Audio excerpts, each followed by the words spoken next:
အငိမ့်ဝတ်စုံကိုစော်ကားခြင်းစိတ်မရှိဘဲမိခင်အိုကိုလှုပ်ကြွေးနေရတာကြောင့်ပွဲရှင်အလိုကျကပေးခဲ့ရတဲ့အငိမ့်မင်းသမီးလေး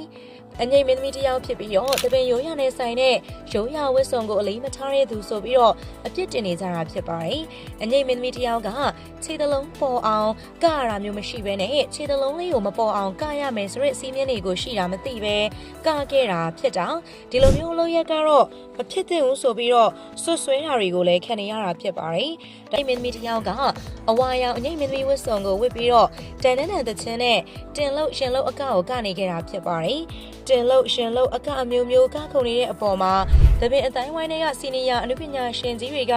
အပြင်းအထန်ကိုကန့်ကွက်နေကြတာလည်းဖြစ်ပါတယ်။အရင်ဖြစ်သူကမျက်လုံးနှလုံးလည်းသိမကောင်းသလိုကျန်းမာရေးလည်းမကောင်းပါဘူး။ခန္ဓာကိုယ်လည်းပိန်ပါပြီးတော့ဘာမှကောင်းကောင်းမလုပ်နိုင်တော့တဲ့မိခင်အိုကြီးဖြစ်နေလို့ပြောပါတယ်။အဲဒီမိခင်အိုကြီးရဲ့စာဝင်နေရေးကိုအငိမ့်မင်းသမီးကျော်လေးရပဲတာဝန်ယူနေရတာဖြစ်ပါတယ်။